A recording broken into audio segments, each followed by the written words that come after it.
Next this evening, the coronavirus in this country, the hotspots emerging as the variants spread.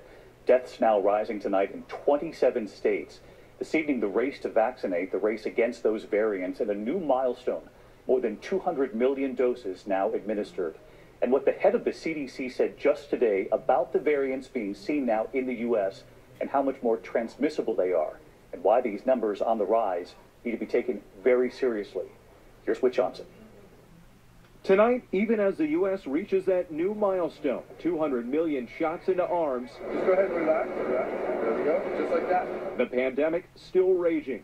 Deaths climbing in 27 states, more than half the country. The CDC blaming relaxed mask mandates, indoor dining, and those highly contagious variants. More than 50 to 70% more transmissible, which makes the race to stop the transmission even more challenging and threatens to overwhelm our healthcare system again in parts of this country. More than 73,000 new cases reported in just 24 hours.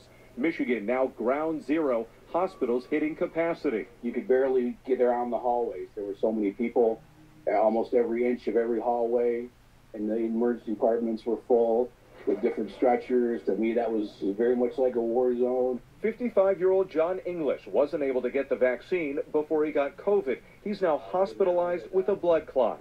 They're giving me medication to break up the blood clot, but my oxygen level keeps on fluctuating enough where I can't stabilize enough to go home yet. More than 30% of American adults have been fully vaccinated, but the Johnson & Johnson vaccine still on hold as health experts investigate rare blood clots in at least 6 women.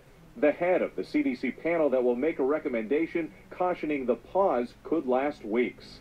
Is it possible that the extended pause could do more harm than good? There's always that consideration. We want this to be a pause long enough to get the answer, to come to a conclusion that is reasonably scientifically based, but not long enough so that we can erode confidence in this vaccine.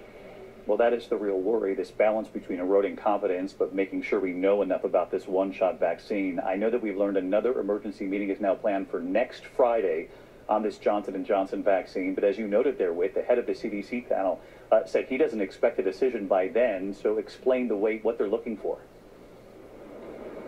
David, 3 million people were vaccinated within 3 weeks of that pause on the J&J vaccine, and that's when people can experience these troubling symptoms. Dr. Ramiro tells me it is crucial that they wait to see if there are any more cases so they can properly analyze the benefits and the risks. David? Whit Johnson tonight with